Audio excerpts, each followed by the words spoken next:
let's talk some Torah and let's ground ourselves in the text itself and then see what we can bring out of it for the sake of our own strength each day. We're learning Parshat BeShalach. We read Parshat BeShalach this coming Shabbat and this week in communities. BeShalach is the Song of the Sea. It is a section of the chapter of Exodus where have been running for our lives out of Egypt after the 10 plagues, and we come to the edge of the sea. And in that moment, here we are, here we are, here we are. We've been running for it, running for it, running for it. And you would assume with God's great deliverance, we would have been done with the obstacles that we face. But that's not life. And that's not the road to freedom. Freedom is a journey, not a place. Freedom is a process, not a state. It's work to continue the fight for freedom. And some of us know that better than others. Some of us remember that better than others. We are told 36 times in the Torah to remember that we were oppressed in the land of Egypt, and that should command how we conduct ourselves to anyone, especially the most vulnerable around us. Well, here we are, friends.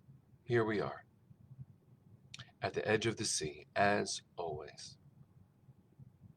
This is a verse from this week's Parsha. It's chapter 14, verse 20. Actually, I'll start with verse 19. I'll read the Hebrew and then a translation.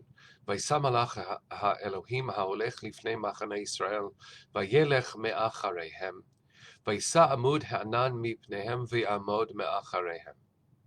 The messenger of God, an angel, who had been going ahead of the Israelite army, now moved behind them, followed behind them, and the pillar of cloud shifted from in front of them and took up a place behind them. Here's verse 20.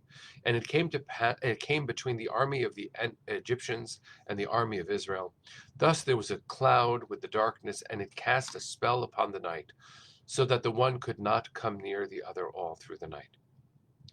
Here are the Israelites running for their lives, and the Egyptians, as assaulted by the supernatural as they have been, as humbled as they, meaning Pharaoh especially, should have become, they decide, even after the plague of the firstborn, to chase after the Israelites who have escaped. And the Israelites come to the edge of the sea. The Egyptians are pursuing them, and the Israelites have nowhere to go. So the angel that has been leading the Israelites shifts from leading them in front to standing behind them as a shield in the back. I'm not quite sure how to apply it directly because, halavai, wouldn't that be heavenly for us to know that when we are at our most vulnerable, we would be protected? Wouldn't that be amazing? Wouldn't it be a different world if Tyree Nichols had been protected at his most vulnerable in Memphis? Wouldn't it have been a better world had Asher Natan, who was 14, Ilya Sosansky, who was 26, Natalie Mizrahi, who was 45, Eli Mizrahi, who was 48, Irina Korolova, who was 49, Raphael Ben Eliyahu, who was 56, and Shaul Hai, who was 68. Wouldn't it have been better? Wouldn't it be a better world if when they were in shul in Jerusalem, or on the street in Jerusalem, or on a motorcycle outside a shul in Jerusalem, that God had stepped in between those who would seek to harm them and them? We live in a world, friends, where that isn't something we assume God will intervene and make happen. At our most vulnerable. And Tyree Nichols is only one of so many human beings, especially young black men, who are subject not necessarily to active racism, but the structural racism that leads police officers and other human beings of any color, any skin color, to perceive black men as a threat. And we look to Jerusalem, where that was only one attack.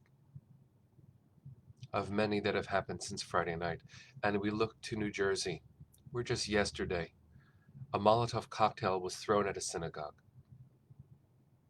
And we look to San Diego, Palm Springs, where anti-Semitic leaflets were peppered all over Jewish homes. The examples of where people need protecting only grows. We are in a world where we're always standing at the edge of the sea, not quite sure what's next. It's true. Even on the path that feels like freedom, there are steps along the way where we are not safe, where our children don't feel safe. Just Saturday night, my son was playing in a basketball game in his Jewish day school against a team from another school, and the armed guards that we require after a guard booth that we always have tells me that we don't assume God will shift the cloud of protection to behind us, though, please God, Shomer Yisrael, protect us. It seems to me, friends, that what Rabbi Abraham Joshua Heschel taught is urgently needed today. He said that man is a messenger who often forgets the message. A messenger is a malach. A malach is also called an angel. What if we are the ones who need to shift where we've been standing? What if what we need to do, friends, is remember that everyone at their most vulnerable is an image of God, and so are you, a fraction of God's infinite power at your disposal. You are more capable of being a protector than you likely know. Sometimes that protector is a parent who shields their child when life is hard. Sometimes that protector is a police officer who stands watch over children's basketball games. Sometimes that protector is a man in a gun violence incident in California just last week who wrestled the gun out of the murderer's hands. Sometimes that protector is a lawmaker who is elected to office, who stands up for what is right and says to special interests like the gun lobby, enough. Sometimes that protector is someone who tries to educate people around them about what's happening inside. How do I talk about anti-Semitism, recognizing that it is a plague and it is not the only plague? Part of how I demonstrate that as a human being, as a rabbi, is by pointing to Tyree Nichols and watching that video of him being beaten mercilessly, being shouted at with 70 incompatible instructions by 5 police officers. I'm not sure that I'm the expert who knows the solution to systemic police brutality, but I also know that police often stand so valiantly in protection of our most vulnerable. I don't know the solution to peace in the Middle East, but I'm looking right now on my other screen at the faces of my sisters and brothers who went to shul and were shot to death. One of them was not in shul, she was just on the street. One of them was not in shul, he was on a motorcycle. They were just there. And they should still be there, just like Tyree Nichols. And so some of you are asking, what do we do? Here's what I'm doing.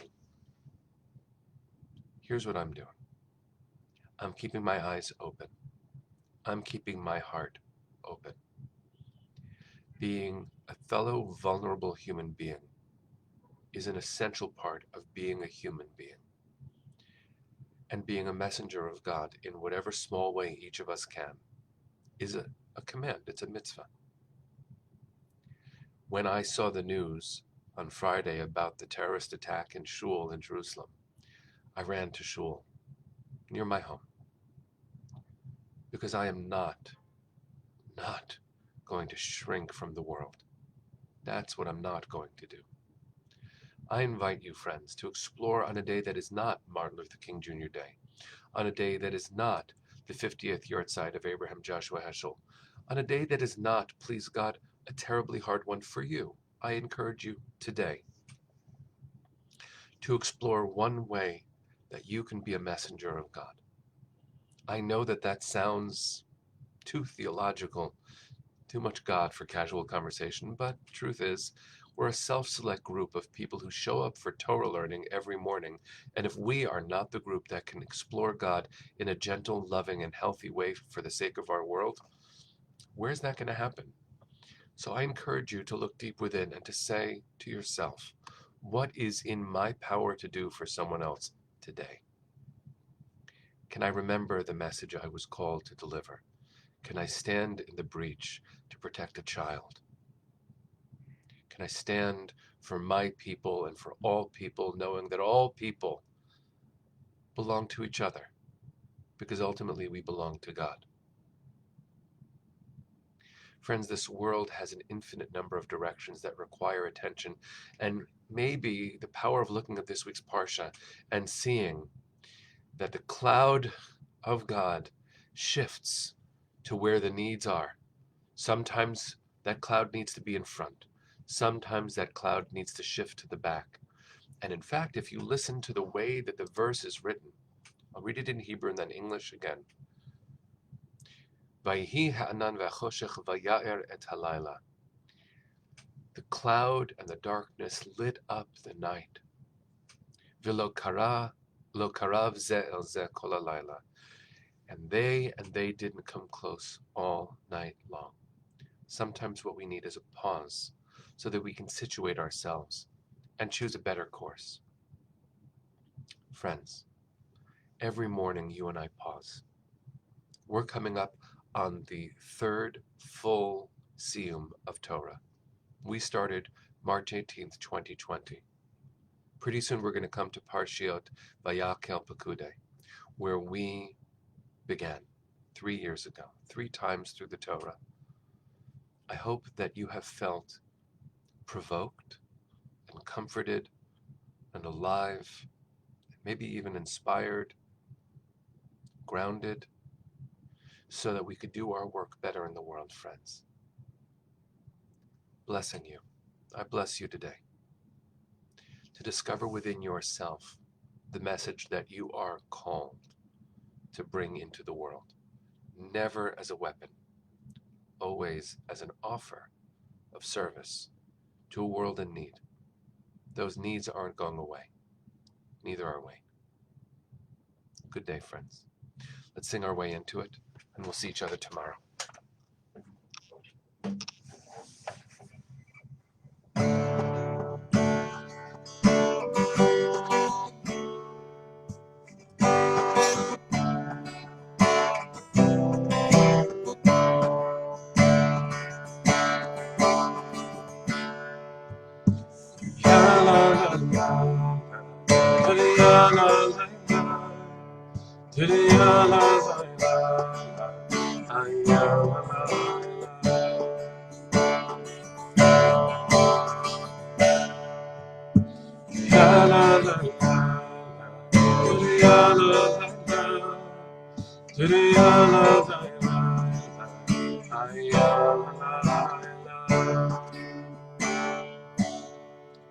Bless you, friends.